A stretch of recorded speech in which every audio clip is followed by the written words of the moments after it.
ഹേഗിൽ പ്രവർത്തിക്കുന്ന അന്താരാഷ്ട്ര ക്രിമിനൽ കോടതിയിലെ ജഡ്ജിമാർക്കെതിരെ അമേരിക്കൻ പ്രസിഡന്റ് ഡൊണാൾഡ് ട്രംപ് ഉപരോധം ഏർപ്പെടുത്തി. ഉപരോധ പ്രഖ്യാപനങ്ങൾ അദ്ദേഹം നടത്തുകയും ചെയ്തു. അദ്ദേഹം പറയുന്ന കാര്യം ഇങ്ങനെയാണ്: ICC ഒരു സ്വതന്ത്ര അന്താരാഷ്ട്ര കോടതിയൊന്നുമല്ല. മാത്രമല്ല, ഇസ്രായേലിനും അമേരിക്കക്കെതിരെ വ്യത്യസ്തമായിരിക്കുന്ന തലങ്ങളിലും സമയങ്ങളിലും അനാവശ്യമായിരിക്കുന്ന ഇടപെടലുകൾ നടത്തുകയും വിധി പ്രസ്താവന പുറപ്പെടുവിക്കുകയും ചെയ്യുന്നു. അതിനാൽ അവർക്കെതിരെ ഉപരോധം ഏർപ്പെടുത്തുന്നു എന്ന് പറഞ്ഞുകൊണ്ടാണ് അദ്ദേഹം പത്രക്കാരോട് ഈ വിവരങ്ങൾ വിശദീകരിക്കുന്നത്. ഇസ്രായേലിൻ്റെ പ്രധാനമന്ത്രിയായിരിക്കുന്ന നെതന്യാഹു അന്നത്തെ പ്രതിരോധ മന്ത്രി, കഴിഞ്ഞ പ്രാവശ്യത്തെ പ്രതിരോധ മന്ത്രിയായിരിക്കുന്ന യോവ് ഗാലന്റിനെതിരെയാണ് അറസ്റ്റ് വാറണ്ട് അടക്കമുള്ള കുറ്റങ്ങൾ ICC കോടതിയിൽ നിന്ന് പ്രസ്താവനയായിട്ട് പുറത്തു വന്നത്.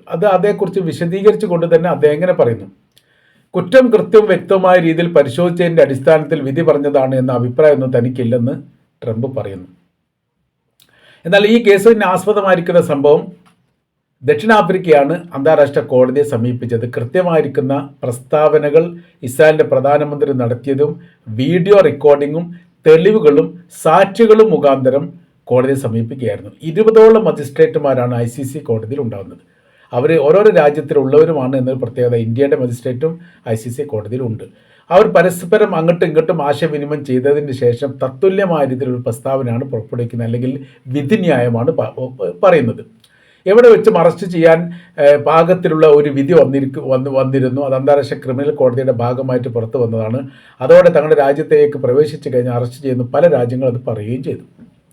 രണ്ട് കാര്യങ്ങൾ ട്രംപ് പറയുന്നു. ഒന്ന്, നെതന്യാഹുവിനും യോവ് ഗാലന്റിനും എതിരെ ആയിട്ട് വിധി ഉണ്ടായിരിക്കുന്ന കാര്യം അത് അശാസ്യമല്ല, അത് കൃത്യതയല്ല, അതിൽ അപാകതകളുണ്ട്. അതാണ് ഒരു കാര്യം. രണ്ടാമത്തത്, 2020 കാലഘട്ടത്തിൽ അഫ്ഗാനിസ്ഥാനിൽ സേവന പ്രവർത്തനത്തിന് പോയ അമേരിക്കൻ സൈനികർക്കെതിരെ ക്രിമിനൽ കോടതിയുടെ ഒരു വിധി പ്രസ്താവമുണ്ടായിരുന്നു. അവർ തെറ്റായിരിക്കുന്ന പ്രവർത്തികളൊക്കെ ചെയ്യുന്നുണ്ട്, മനുഷ്യത്വരഹിതമായിരിക്കുന്ന പ്രവർത്തികൾ ചെയ്യുന്നുണ്ട്, അവരുടെ ഇടപെടലുകളും സമീപനങ്ങളും ഗുണപരമായിരിക്കുന്ന കാര്യമല്ല, നിയമലംഘനമായിരിക്കുന്ന പ്രവർത്തനങ്ങൾക്ക് ആക്കം കൂട്ടുന്നുണ്ട്. അങ്ങനെ തുടങ്ങിയിരിക്കുന്ന ഒരുപാട് വിശദീകരണങ്ങൾ പറയുന്നു.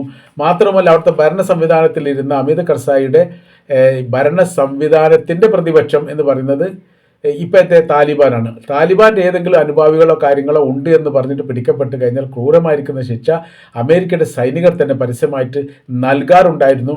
അതുകൊണ്ട് തന്നെ അവർക്കെതിരെ നിയമ നടപടികൾ സ്വീകരിക്കുകയാണ്, അല്ലെങ്കിൽ വിധി പറയുകയാണ് എന്ന് പറഞ്ഞുകൊണ്ടാണ് ICC അഫ്ഗാനിസ്ഥാനിലെ അമേരിക്കയിലെ ചില സൈനികർക്കെതിരെ വിധി പ്രസ്താവന നടത്തിയത്. ഇത് തെറ്റായിരിക്കുന്ന ഈ നടപടിക്രമത്തിൻ്റെ ഭാഗമായാണ്. ഇത് ഒരിക്കലും ശരിയല്ല, അംഗീകരിക്കാൻ വേണ്ടി സാധിക്കുകയില്ല എന്നുള്ളതാണ് ഈ അമേരിക്കയുടെ പ്രസിഡന്റ് ഡൊണാൾഡ് ട്രംപിൻ്റെ അഭിപ്രായം. അദ്ദേഹം തുടർന്ന് പറയുന്നത് എങ്ങനെയാണ്: അമേരിക്കൻ ഇസ്രായേൽ ഉദ്യോഗസ്ഥർക്കെതിരെ യുദ്ധക്കുറ്റങ്ങളുടെ പേരിൽ അന്താരാഷ്ട്ര ക്രിമിനൽ കോടതിയിലെ ജഡ്ജിമാർക്കെതിരെയും പ്രോസിക്യൂട്ടർക്കെതിരെയും ഉപരോധം ഏർപ്പെടുത്തുന്നു. വ്യത്യസ്ത കാലങ്ങളിലും സമയങ്ങളിലും തങ്ങളുടെ രാജ്യത്തിൽ സേവനം ചെയ്യപ്പെടുന്നവർക്കെതിരെ തെറ്റായിരിക്കുന്ന കീഴ്വഴക്കങ്ങൾ എന്ന പോലെയാണ് ഈ ഉപരോധം ഏർപ്പെടുന്നത്. ഒരു സ്വതന്ത്ര അന്താരാഷ്ട്ര കോടതിയായിട്ട് തങ്ങളത് അംഗീകരിക്കുന്നില്ല എന്നുള്ളതാണ്. ഹേഗ് കോടതിയിലെ 6 ജഡ്ജിമാർ പിന്നെ ചീഫ് പ്രോസിക്യൂട്ടർ അടക്കം 9 പേർക്കാണ് ആദ്യത്തെ പ്രാവശ്യം തന്നെ എന്ത് ചെയ്യുന്നത്, ഈ പറയപ്പെട്ട ഉപരോധം ഏർപ്പെടുത്തുന്നത്. ഈ ഉപരോധവുമായിട്ട് ബന്ധപ്പെട്ട ശിക്ഷ എന്ന് പറഞ്ഞാൽ അതിൻ്റെ തായ്ഭാഗത്ത് വിശദീകരിക്കുന്നു. സാമ്പത്തിക യാത്രാ ഉപരോധം അപ്പോൾ തന്നെ പ്രാബല്യത്തിൽ വരും. ആ ജഡ്ജിമാർക്ക് എന്ത് ചെയ്യാൻ പറ്റില്ല, അമേരിക്ക സന്ദർശിക്കാൻ പറ്റില്ല. ICC ഉദ്യോഗസ്ഥർക്കും അവരുടെ കുടുംബത്തിനും അമേരിക്കയിലേക്കുള്ള പ്രവേശനം റദ്ദ് ചെയ്തുകൊണ്ടാണ് ഉത്തരവ് വരുന്നത്, ഈ ട്രംപ് സംസാരിക്കുന്നത്.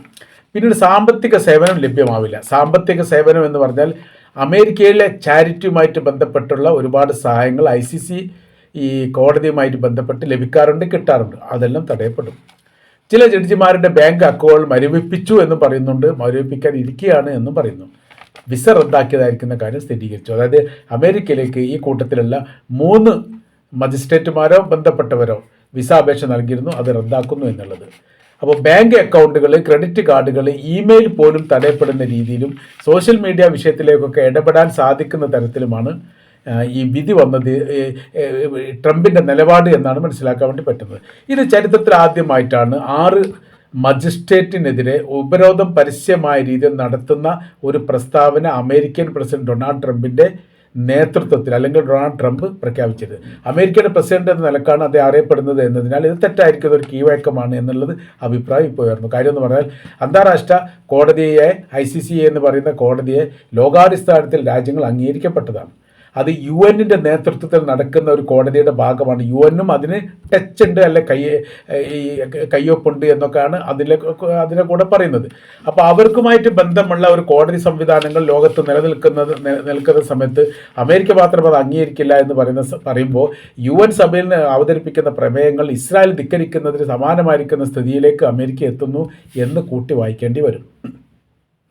ഏതായിരുന്നാലും ട്രംപിൻ്റെ ഈ നടപടിയെ ലോകാടിസ്ഥാനത്തിൽ വലിയ രീതിയിൽ വിമർശനത്തിന് വിധേയമായിരിക്കുന്ന കാര്യമാണ്. അവർക്ക് ഏത് രീതിയിലുള്ള സംരക്ഷണ കാര്യങ്ങൾ ഒരുക്കാനും സാമ്പത്തികപരമായ രീതിയിലും മറ്റേതെങ്കിലും സഹായം ആവശ്യമുണ്ടെന്ന് നൽകാനും തയ്യാറാണെന്ന് യൂറോപ്പിലെ തന്നെ പല രാജ്യങ്ങളും പറഞ്ഞു. കാര്യം അന്താരാഷ്ട്ര ക്രിമിനൽ കോടതി നിലനിൽക്കേണ്ടതാണ്. അത് ക്രൂരമായിരിക്കുന്ന പ്രവർത്തികൾ ഭരണാധികാരിയുടെ ഭാഗത്തുണ്ടാകുന്ന സമയത്ത് വിധി പറയാൻ വേണ്ടി ഒരു കോടതിയെങ്കിലും ഇല്ലെങ്കിൽ പിന്നീട് യഥാർത്ഥത്തിൽ ഈ ഭരണാധികാരികൾ ഹിറ്റ്ലറെ പോലെ സമീപനമെടുക്കുന്ന രീതിയായിട്ട് മാറും എന്ന കാര്യത്തിൽ സംശയമില്ല. അപ്പോൾ ഇത്തരം പ്രവർത്തികൾ തടയപ്പെടേണ്ടതും അതേപോലെ തന്നെ അമേരിക്കൻ പ്രസിഡന്റ് ഡൊണാൾഡ് ട്രംപിൻ്റെ നയങ്ങളും നിലപാടുകളും വിമർശിക്കേണ്ടതാണ് എന്നുള്ള അഭിപ്രായം ഇപ്പോൾ ഉയർന്നു വന്നിരിക്കുകയാണ്. അറബ് രാജ്യങ്ങൾ ഈ വിഷയമായിട്ട് ബന്ധപ്പെട്ട് കാര്യമായിട്ട് പ്രതികരണം നടത്തിയിട്ടില്ല. തുടർന്ന് ദിവസങ്ങളിൽ ഉണ്ടാവാൻ സാധ്യതയുണ്ട് എന്ന് അൽ ജസീറ പോലെയുള്ള പത്രങ്ങൾ, അന്താരാഷ്ട്ര മീഡിയകളൊക്കെ റിപ്പോർട്ട് ചെയ്യുന്നു. അവർ പറയുന്ന കാര്യം ഇങ്ങനെയാണ്: പല രാഷ്ട്ര ഭരണാധികാരികളുമായിട്ടും തങ്ങൾ ബന്ധപ്പെടുകയും ഈ കാര്യത്തെക്കുറിച്ചുള്ള വിശദീകരണക്കുറിപ്പ് ചോദിക്കുകയും ചെയ്തിട്ടുണ്ട്. എന്നാൽ ചില രാജ്യങ്ങൾ മാത്രമാണ് അതിൽ പ്രതികരിച്ചത്, മറ്റുള്ളവർക്ക് ഇതിൽ താല്പര്യമില്ലെന്ന് പറഞ്ഞ് ഒഴിഞ്ഞു മാറി എന്നും പറയുന്നു. അപ്പോൾ യഥാർത്ഥത്തിൽ ഇപ്പോഴത്തെ ലോകാടിസ്ഥാനത്തിലുള്ള അമേരിക്കയുടെ നയങ്ങളും നിലപാടും നീതിയുക്തമായിരിക്കുന്ന ഒരു സമീപനമല്ല എന്ന് നമുക്ക് വായിച്ചെടുക്കാൻ വേണ്ടി സാധിക്കുന്നതാണ്.